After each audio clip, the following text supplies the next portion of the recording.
All right, hello and welcome. I'm driving right now. I'm on the Pennsylvania Turnpike on the way to Ohio. Ohio is a state in the United States of America. Ohio is a state that I used to spend a lot of time in. And I'm going to record a podcast because I haven't done a podcast in fucking forever.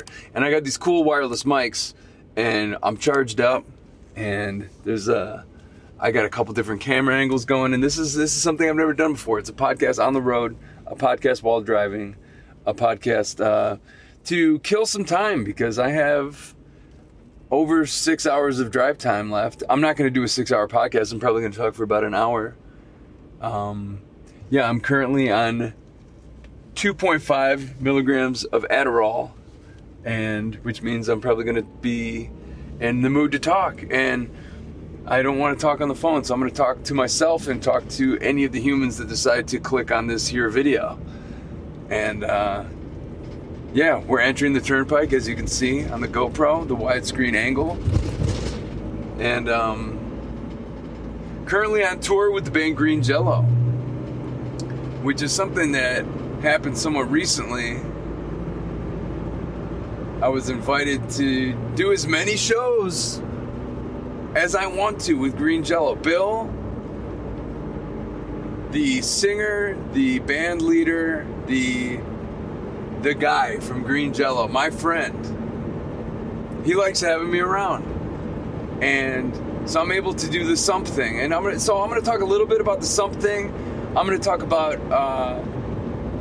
criticism, from unsolicited criticism. I don't know what I'm gonna talk about. I'm just gonna rant here for a little bit. So anyway, yeah, as you can see right here, the leaves are changing. It's a beautiful fall Sunday afternoon, and we're driving through Pennsylvania. And I'm going to be driving for quite some time. But yeah, Mr. Bill Manspeaker of the band Green Jello has kind of become like a father figure to me, which is really weird to think about. Because I've tried to actually push to have other older men in my life be a father figure. Like I remember I had a football coach named Fred, and when I was playing football in high school, like senior year of high school, it was the closest thing to like a father figure to me. Someone that actually gave me positive reinforcement in my life. They saw that I was working hard and that I was changing my body and that I was very dedicated and I was very, I was forcing myself. I had a strong will to succeed at this thing. And this dude, there was a small group of us, but he'd get up at like 6 a.m. to do weight training and run drills. And he was like a dedicated coach and a positive male role model in my life. And that kind of happened by accident. But yeah, shouts out to Fred Swarthout, my offensive line football coach in the year 1999. Dude was like a dad to me. And it was nice too, because at the end of the football season, I'm sitting there and we have a banquet where we get together and we put on ties and we talk about the season. We didn't win that many games, but it was a transformative experience for me. It really taught me a lot about self-discipline and hard work and, being committed to something and taking it really seriously. And when you get involved in sports, I used to talk a lot of shit about sports, but, there's a lot of toxic masculinity that was involved in my sports experience. And mostly was like the other teammates and, a bunch of young men posturing as men, young men that know nothing about what being a man is, posturing as men. And there was a lot of toxicity in that. A lot of these guys, it was the late 90s. They had questionable things that they would say and do and views towards women, and just a bunch of guys with a lot of testosterone thinking that, oh, this is what a man is, and that's what I'm going to be, and then putting pressure on the other guys to do the same sort of fucking toxic male posturing. But this guy, this coach, was one of my first positive male role models. someone that took me under their wing and saw that I was willing to work really hard towards a goal, and they gave me a lot of positive reinforcement.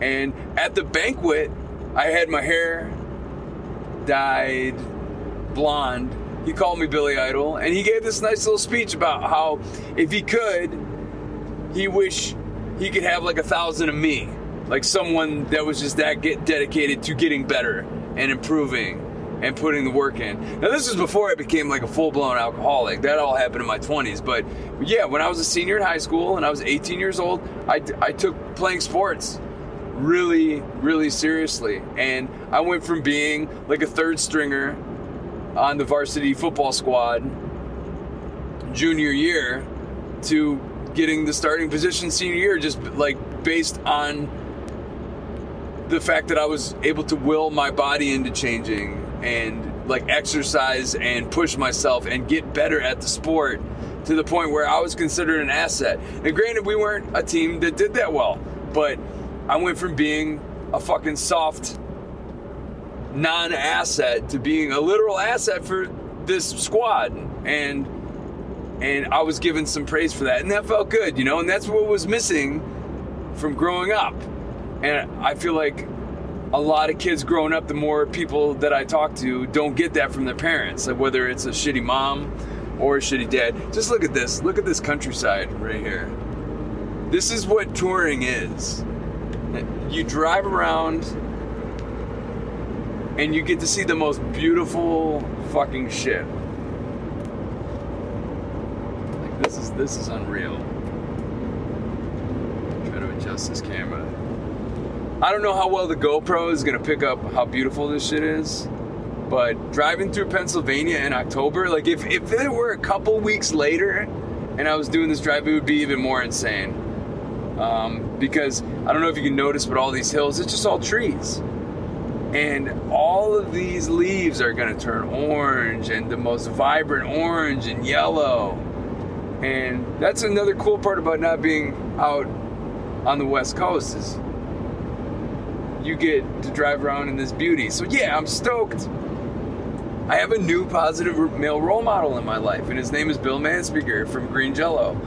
And people have differing opinions on this guy, but you know, people I know in the industry that know him, you see people praise him, and you see people that it's weird. He's kind of a divisive character. There's some people that don't like his business practices, but ultimately, I think he's a sweetheart of a human being, and he'll say stuff to me, like he'll pull me aside and he'll be like, I see the good in you.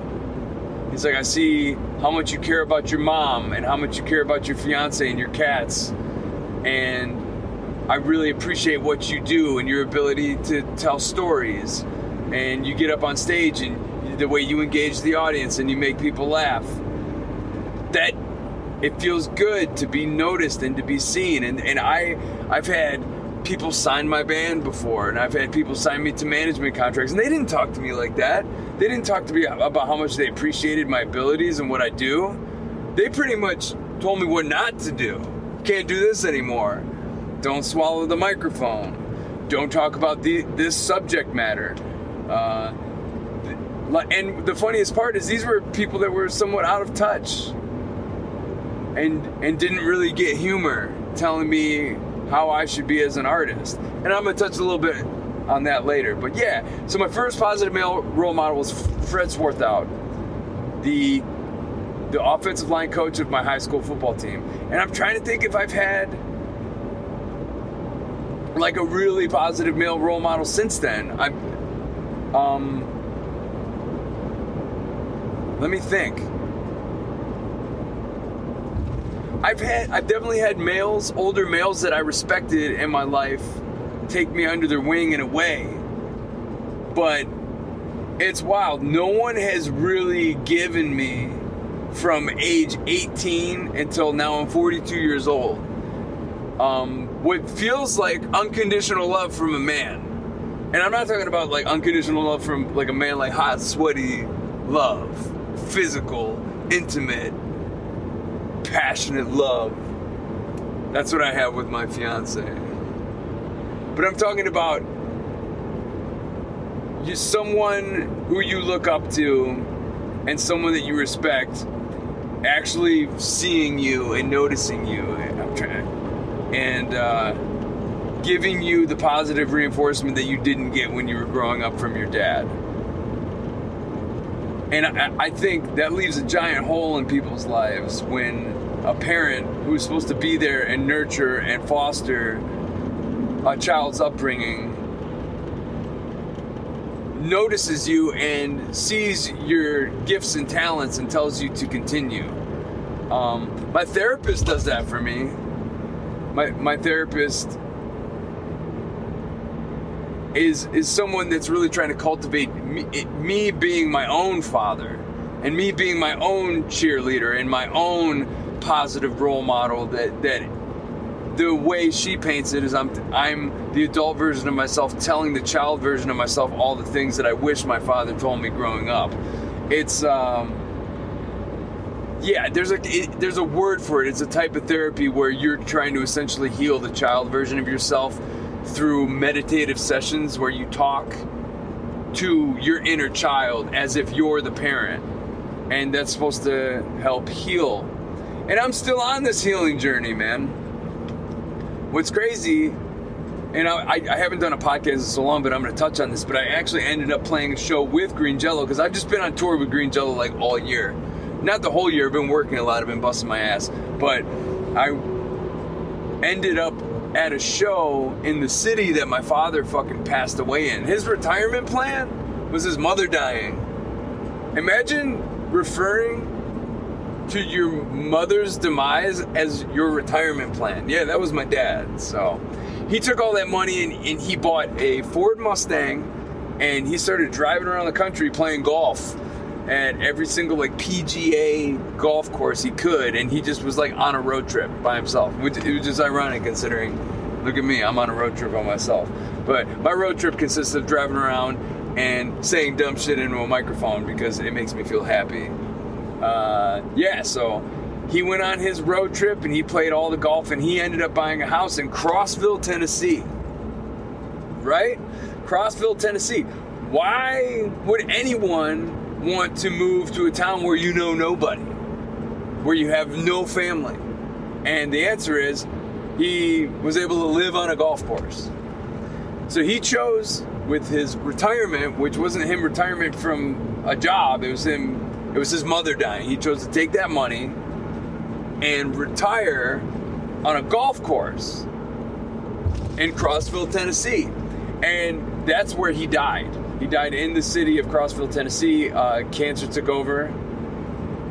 And it's funny, me and my therapist will have conversations about all of the hatred and the anger that he possessed in his living years.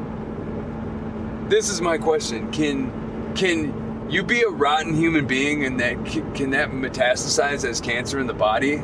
Like, do you believe in vibes like that?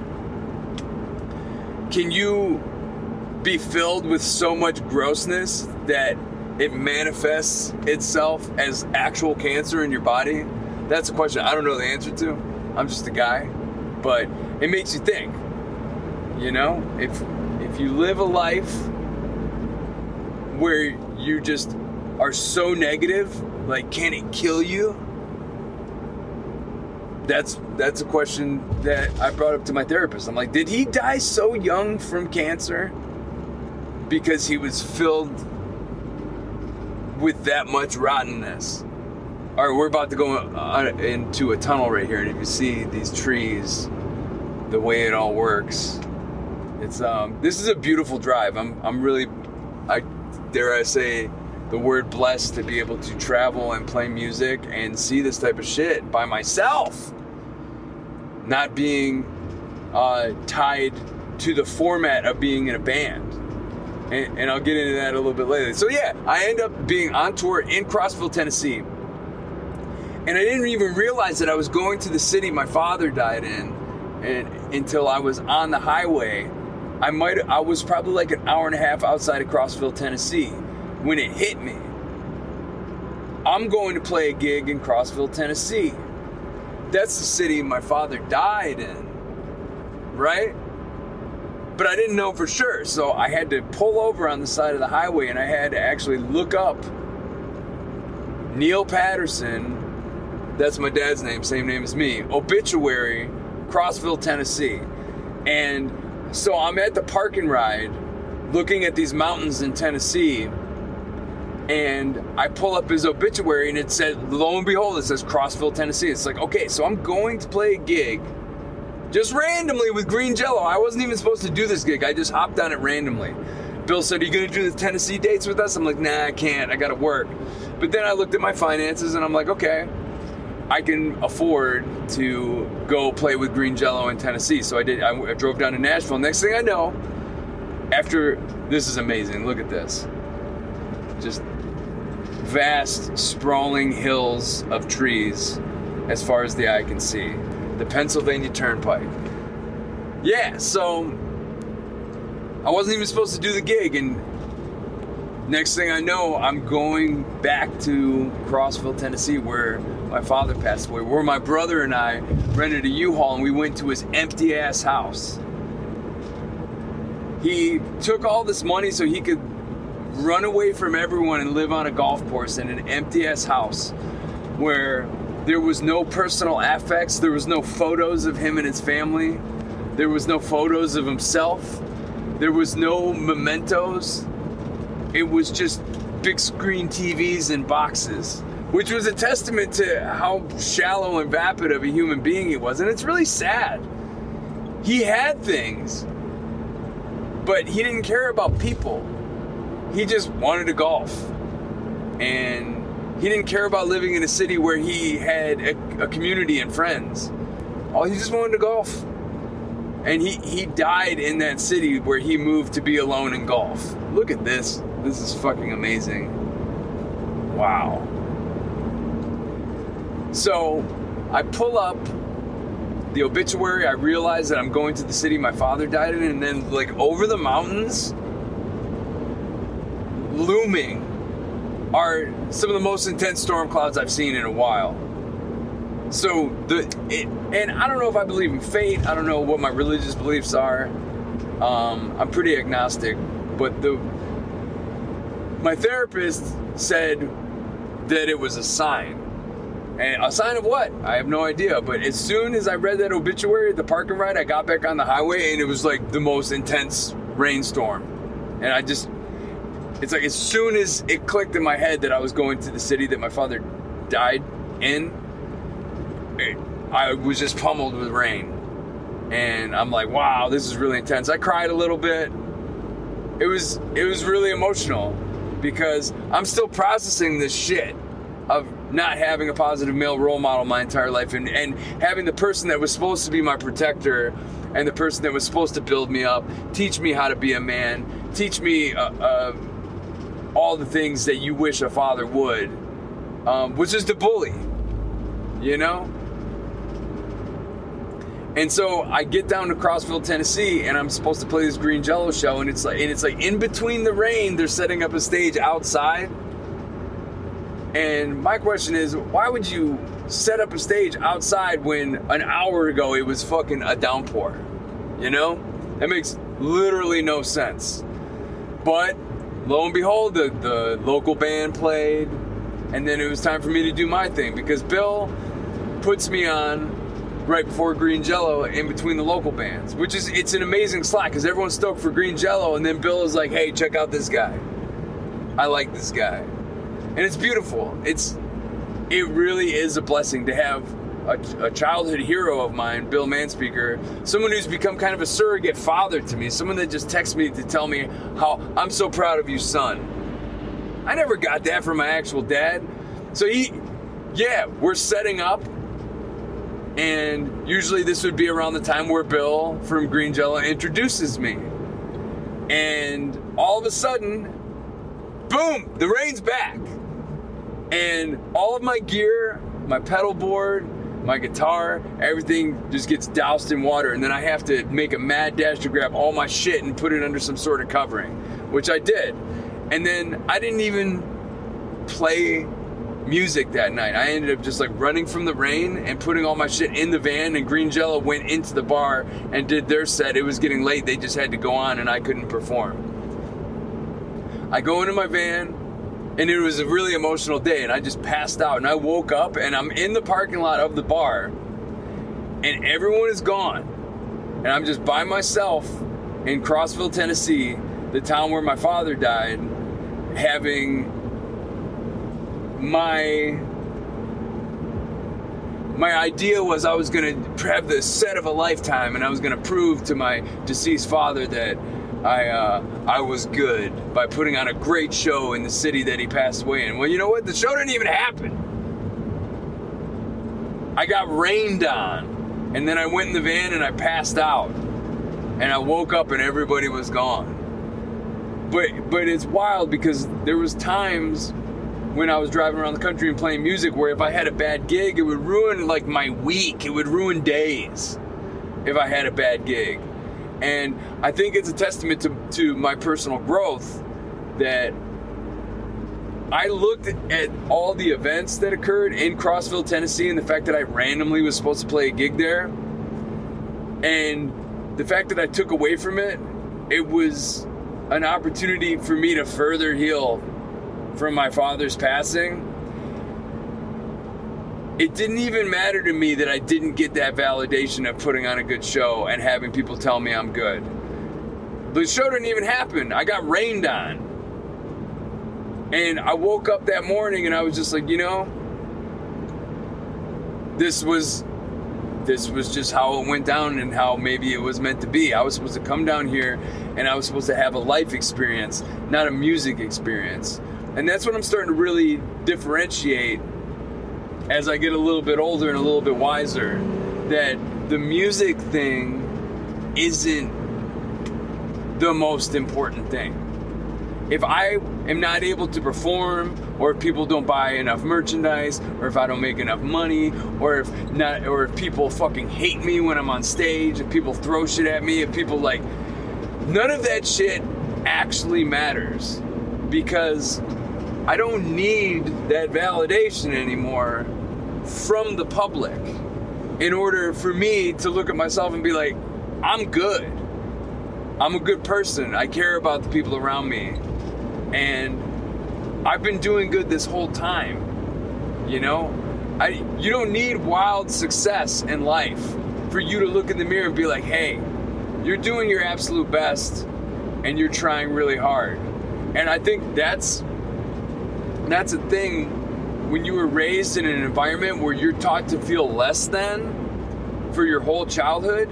You try to overcompensate by, well, maybe if I get everyone in the world to love me and I become wildly successful on my own terms, then I'll be able to show my father that I was worthy of positive reinforcement.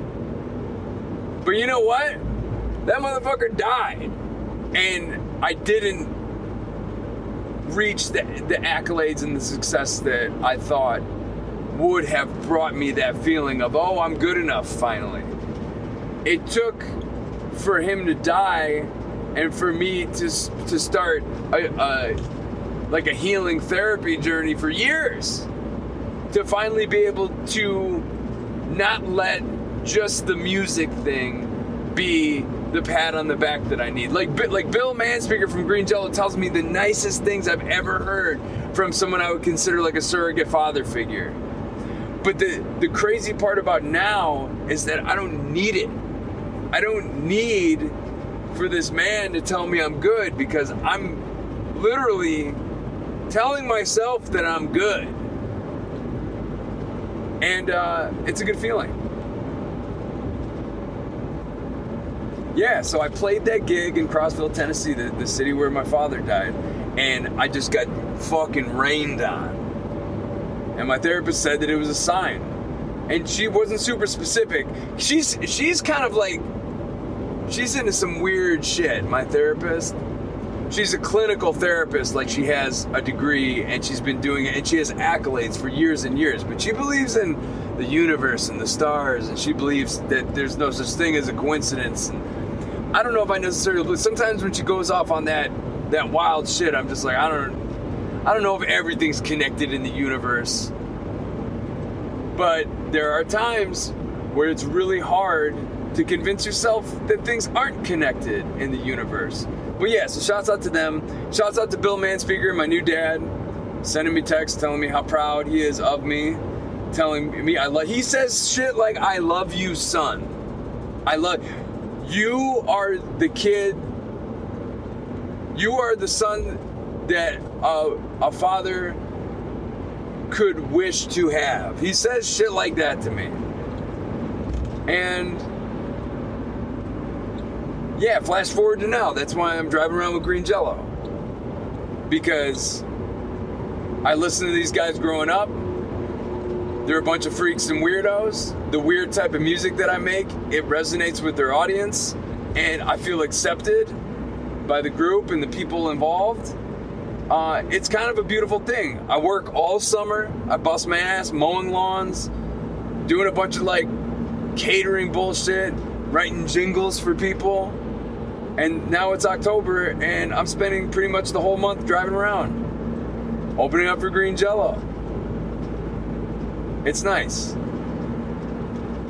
Yeah, I have a new kind of positive male role model in my life where I look at this guy and what he's cultivated, and literally everyone told him he sucked, and he just embraced it. He's like, yeah, green Jello sucks. The green Jello theme song just says green Jello sucks over and over again.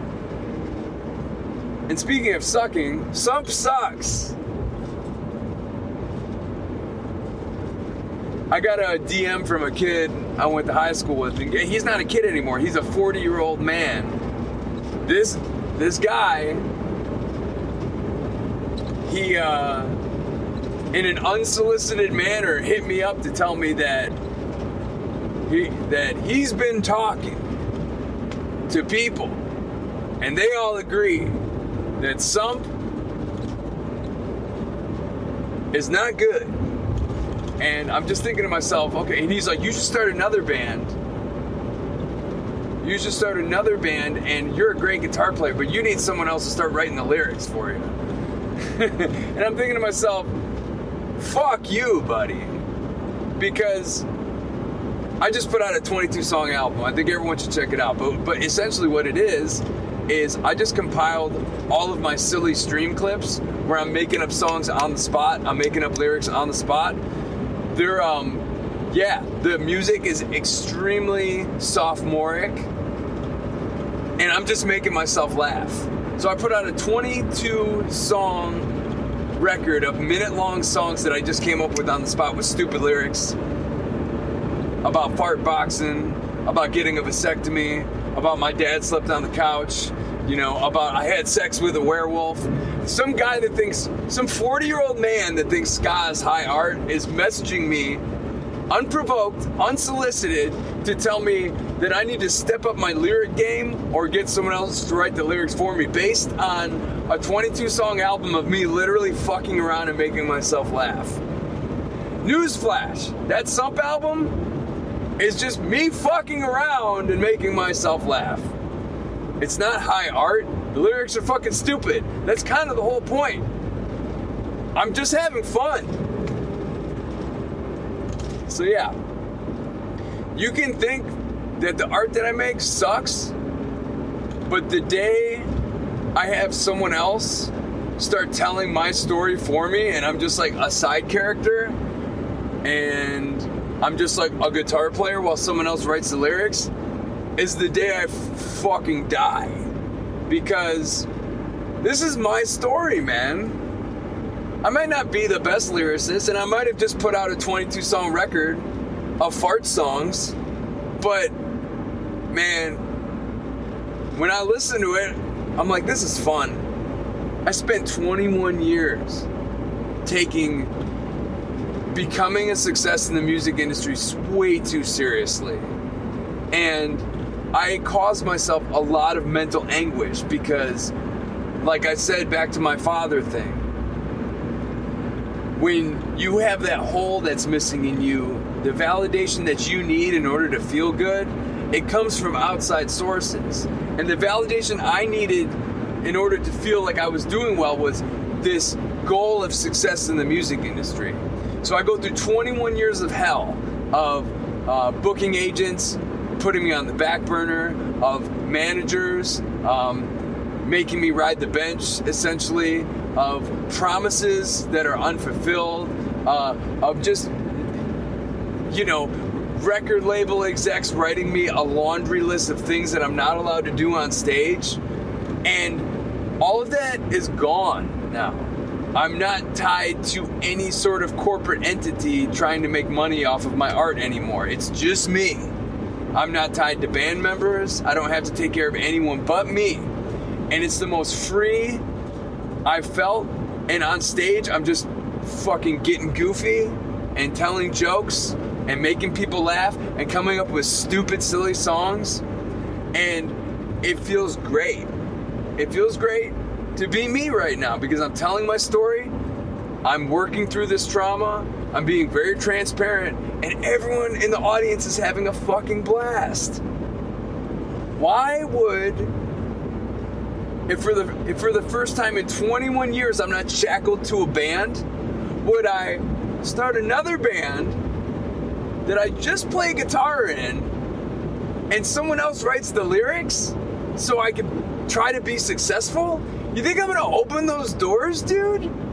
And you think I'm gonna listen to some 40-year-old guy I went to high school with that thinks third wave ska music is high art? Go listen to the 22-song album. It's called Songs in the Key of Sump. And just have fun. If you're like, wow, these lyrics are really stupid. Yeah, that's the point. That's the point. It's just me fucking off on live streams, and then it's a compilation.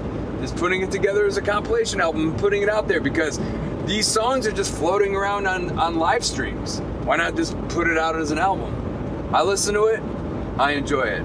It makes me really fucking happy because it's all of these moments during a really dark time during the pandemic and beyond where I still was processing and dealing with like really severe depression, and I'm just making myself laugh. I'm just saying shit that I think is funny. I'm working through things that I was traumatized by. That's what the album is. It's a guy who has hurt a lot in his life and who has failed at the thing that he thought would bring him happiness, just fucking goofing off and making himself laugh. And I think there's merit in that, and I think there's beauty in it. And for someone to try and tell me that it's no good, art is subjective, dude. There's people that might think it's the worst thing ever, but you know what? To me, it was therapy, it was necessary, it was medicine, and when I listen to it now, it brings me joy. So, yeah, I'm not gonna start another band. When I play with Ron and Dan, Sumpp is a band, but that's very rare. Sumpp is mostly just me on my RC 505 making stupid noises and trying to make people laugh. And I'm having a blast doing it.